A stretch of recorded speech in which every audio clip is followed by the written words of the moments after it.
اعوذ باللہ من الشیطان الرجیم بسم اللہ الرحمن الرحیم یسألونک ماذا ينفقون قل ما انفقتم من خیر فللوالدین والاقربین والیتامی والمساکین وابن السبیل۔ سورہ بقرہ کی آیت نمبر 215 میں اللہ تبارک و تعالی کا ارشاد مبارک ہے کہ لوگ آپ علیہ الصلاۃ والسلام سے سوال کرتے ہیں کہ کیا خرچ کرے اور کہاں خرچ کرے، تو آپ علیہ الصلاۃ والسلام فرما دیجئے کہ سب سے پہلے اپنے والدین اور قرابت داروں پر خرچ کرو۔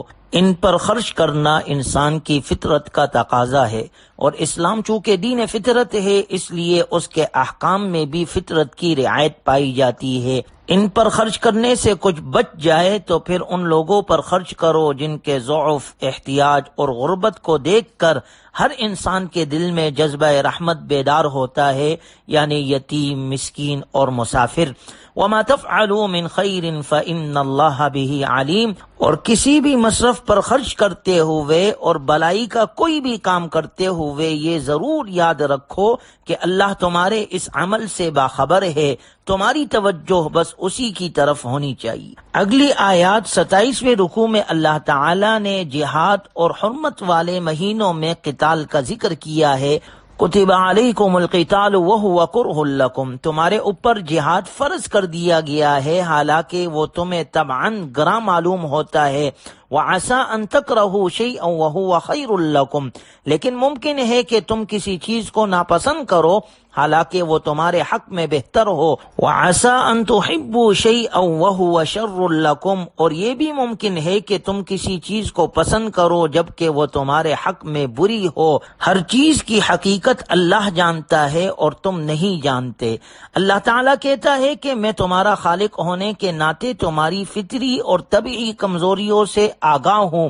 یقیناً جہاد و قتال تمہیں طبعاً اچھا نہیں لگے گا، لیکن یاد رکھو تمہاری عقل، تمہارا علم اور تجربہ سب ناقص ہے، پھر دنیاوی مفادات، مادی راحتیں اور خونی نسلی رشتے تمہارے ساتھ لگے ہوئے ہیں، اس لیے ممکن ہے تم کسی چیز کو ناپسند کرو حالانکہ وہ تمہارے حق میں بہتر ہو، اور یہ بھی ممکن ہے کہ تم کسی چیز کو پسند کرو جبکہ وہ تمہارے حق میں بری ہو۔ یقیناً جہاد میں زخم لگتے ہیں، اعضاء متاثر ہوتے ہیں، گردنیں کٹتی ہے، لیکن برائی کا خاتمہ ہوتا ہے، ظالموں کی سرکوبی، مظلوموں کی داد رسی، مساجد کا تحفظ، عدل کا قیام اور اسلام کی سربلندی جہاد کے بغیر ممکن نہیں۔ اگر چند مسلمانوں کے مشقت اٹھانے سے لاکھوں کو راحت مل سکتی ہے اور چند جانوں کی قربانی سے بے شمار مسلمانوں کے مال و جان اور ناموس کو تحفظ مل سکتا ہے تو سودا برا نہیں ہے۔ جن لوگوں میں 3 صفات پائی جاتی ہے انہیں اللہ کی رحمت کی امید رکھنی چاہیے۔ نمبر 1 ایمان، نمبر 2 ہجرت اور نمبر 3 جہاد۔ جب تک دنیا میں فتنہ اور شرک باقی ہے امت مسلمہ پر جہاد فرض ہے۔ یسألونک عن الشہر الحرام قتال فی، لوگ آپ سے حرمت والے مہینے میں لڑائی کے بارے میں سوال کرتے ہیں، یعنی رجب، ذی القعدہ، ذی الحجہ اور محرم کے بارے میں، جس میں پہلے قتال کرنا منع تھا، اب یہ حکم منسوخ ہو چکا ہے۔ آپ فرما دیجئے قل قتال فیہ کبیر وصد عن سبیل اللہ وکفر بہ والمسجد الحرام، کہ یقیناً اشہر حرم میں قتل و قتال گناہ ہے، مگر یہ سوال کرنے کا حق تو صرف ان لوگوں کو حاصل ہے جو باقی حرمتوں کا لحاظ رکھتے ہو، لیکن جن لوگوں کا حال یہ ہو کہ وہ ہر اخلاقی، مذہبی، انسانی اور قومی حرمت کو پامال کرتے ہو، اللہ کے گھر میں اللہ کی عبادت کی اجازت نہ دیتے ہو، اللہ کی راہ پر چلنے سے روکتے ہو، اہل ایمان پر ظلم و ستم کے پہاڑ ڈھاتے ہو، انہیں ان کے وطن سے جلا وطن کرتے ہو، ان کے شر سے کیڑے مکوڑوں کو تو تحفظ حاصل ہو لیکن انہی کی قوم اور نسل سے تعلق رکھنے والے مسلمانوں کو تحفظ حاصل نہ ہو، ایسے انسان نما درندوں کے منہ سے اشہر حرم کے تقدس کی باتیں بڑی عجیب لگتی ہے اور انہیں اس بارے میں سوال کرنے کا کوئی حق حاصل نہیں۔ ولا یزالون یقاتلونکم، اور یہ کفار تمہارے ساتھ ہمیشہ لڑتے رہے ہیں ان کی دشمنی اسلام سے ہے، ان کا پروپیگنڈا، ان کی سازشیں، ان کی کوششیں اور ان کی جنگیں صرف اس لیے ہے کہ کسی طریقے سے تمہیں تمہارے دین سے پھیر دے۔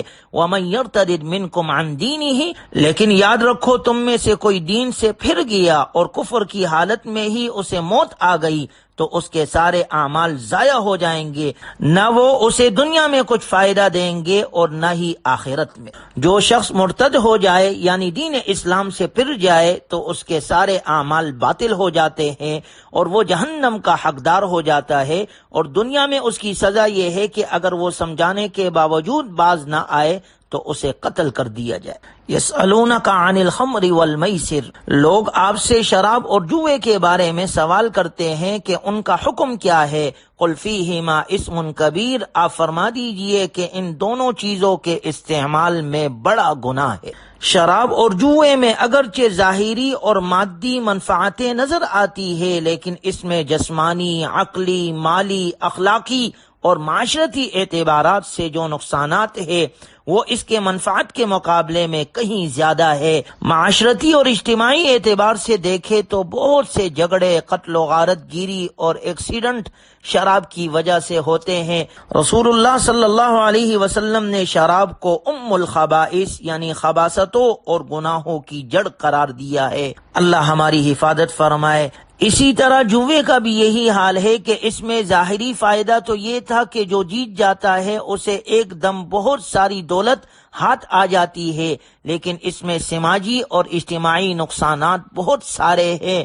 قرآن کریم ہر قسم کی شراب اور جوئے کو حرام قرار دیتا ہے، خواہ اس کا نام کچھ ہی کیوں نہ ہو، چاہے لاٹری ہو، سٹا ہو یا پرائز بونڈ ہو، یہ سب جوئے کی جدید صورتیں ہیں اور حرام ہے۔ اللہ ہماری حفاظت فرمائے۔ وَيَسْأَلُونَكَ عَنِ الْيَتَامَى، لوگ یتیموں کے بارے میں آپ سے سوال کرتے ہیں کہ ان کے خرچ کو علیحدہ رکھنا ضروری ہے یا اشتراک بھی کیا جا سکتا ہے۔ آپ فرما دیجئے کہ بنیادی شرط یہ ہے کہ تمہارے دل میں یتیموں کے لیے خیرخواہی کا جذبہ ہو۔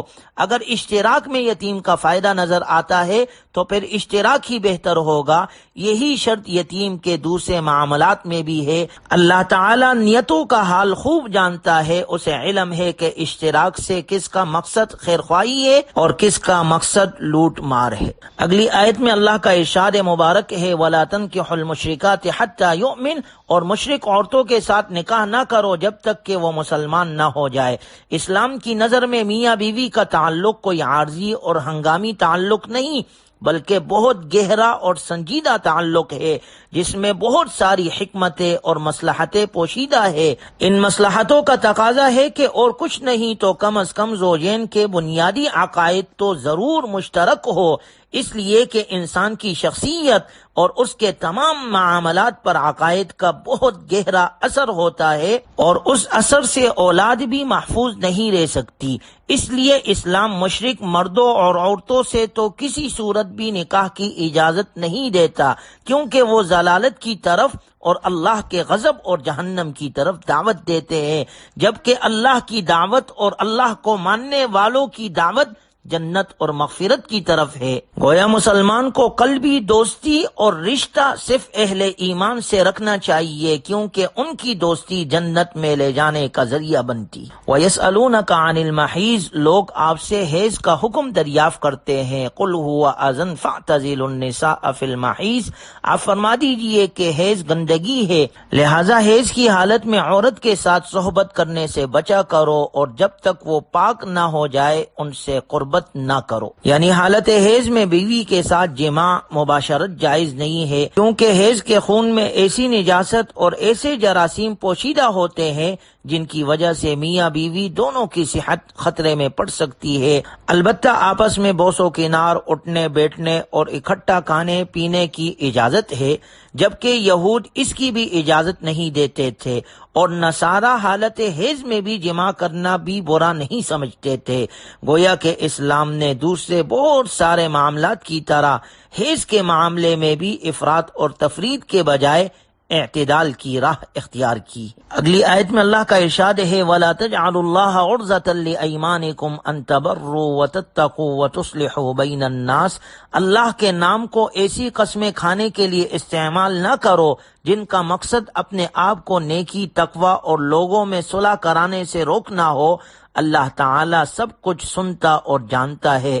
اگر کسی شخص نے قسم اٹھا لی کہ میں صلہ رحمی یا صدقہ خیرات نہیں کروں گا، یا فلاں دو روٹے ہوئے مسلمان بھائیوں کے درمیان صلح نہیں کراؤں گا، تو یہ قسم ان امور خیر سے رکاوٹ نہیں بن سکتی، بلکہ اس پر لازم ہوگا کہ وہ یہ نیک کام سر انجام دے اور اپنی قسم کا کفارہ دے دے۔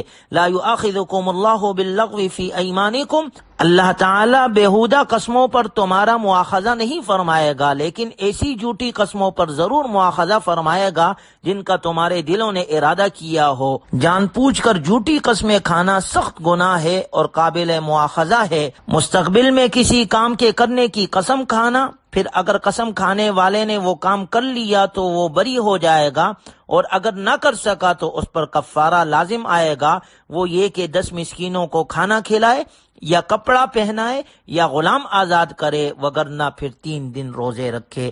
اللہ تعالی ہمیں ہر قسم کے گناہ سے محفوظ فرمائے اور قرآنی تعلیمات پر عمل کرنے کی اللہ ہمیں توفیق نصیب فرمائے۔ وآخر دعوانا ان الحمد للہ رب العالمین۔